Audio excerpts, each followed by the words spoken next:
সাংবাদিক বৃন্দ, আসসালামু আলাইকুম। আপনারা জাতির বিবেক, সাংবাদিকরা সমাজের আয়না, আপনারা সত্য ঘটনা উদ্ঘাটন করে থাকেন। নড়াইলের লোহাগড়া উপজেলার ৫ নং লক্ষ্মীপাশা ইউনিয়নের উলা গ্রামের ৯ নং ওয়ার্ড আওয়ামী লীগের সাবেক সাধারণ সম্পাদক মোহাম্মদ খোকন চৌধুরী আওয়ামী লীগের রাজনীতি থেকে সরে দাঁড়ালেন। আপনাদের মাধ্যমে এলাকাবাসীকে আশ্বস্ত করছি যে আমি পারিবারিক ও মানসিক কারণে আওয়ামী লীগের রাজনীতি থেকে অব্যাহতি নিলাম। তিনি আগামীতে সামাজিক এবং মানবিক কাজে নিজেকে নিয়োজিত রাখবেন। রবিবার ১৫ ডিসেম্বর বিকেলে উপজেলার লক্ষ্মীপাশা ইউনিয়নের উলা গ্রামে নিজ বাড়িতে আয়োজিত এক সংবাদ সম্মেলনের মাধ্যমে তিনি আওয়ামী লীগের রাজনীতি থেকে সরে দাঁড়ানোর ঘোষণা দেন। এ সময় অত্র এলাকার সন্তান ও বিশিষ্ট ব্যবসায়ী জামাল শেখ ও মোহাম্মদ আলমগীর মোল্লা উপস্থিত ছিলেন। এখন থেকে আওয়ামী লীগের রাজনীতির সাথে আমার কোনো সম্পর্ক নেই। এখন থেকে আমি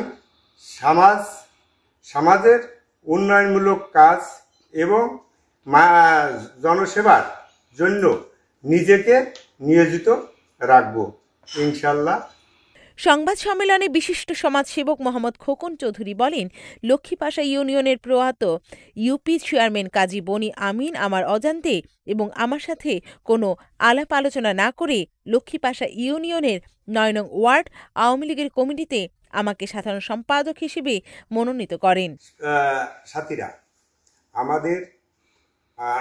আমাদের অবহিত আমি আপনাদের অবহিত করছি যে নড়াইল জেলার লোহাগড়া উপজেলার ঐতিহ্যবাহী একটি জনপদ লক্ষ্মীপাশা ইউনিয়ন। এই ইউনিয়নের ৯ নং ওয়ার্ড হল উলগ্রাম। এই ইউনিয়নের প্রাক্তন চেয়ারম্যান কাজী বনি আমিন আমার অজান্তে এবং আমার সাথে কোনো প্রকার আলাপ আলোচনা ছাড়াই আমাকে ৯ নং ওয়ার্ডের আওয়ামী লীগের সাধারণ সম্পাদক হিসাবে মনোনীত করছিলেন। গঠিত কমিটি সংশ্লিষ্ট কর্তৃপক্ষের কাছে জমা দেওয়ার আগেই চেয়ারম্যান কাজী বনি আমিন মারা যান। এ কারণে দীর্ঘদিনেও গঠিত ওই কমিটি অনুমোদন হয়নি। তাছাড়া আমার পিতা মরহুম ইমান উদ্দিন চৌধুরী দীর্ঘদিন ধরে বিএনপি রাজনীতির সাথে জড়িত ছিলেন।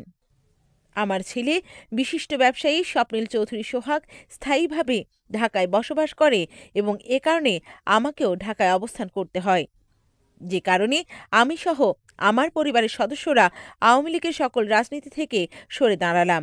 এখন থেকে আমি সামাজিক কর্মকাণ্ড এবং মানবিক কাজে নিজেকে নিয়োজিত রাখব বলে তিনি সাংবাদিক সম্মেলনে জানান। শরীফুজ্জামান, নড়াইল প্রতিনিধি।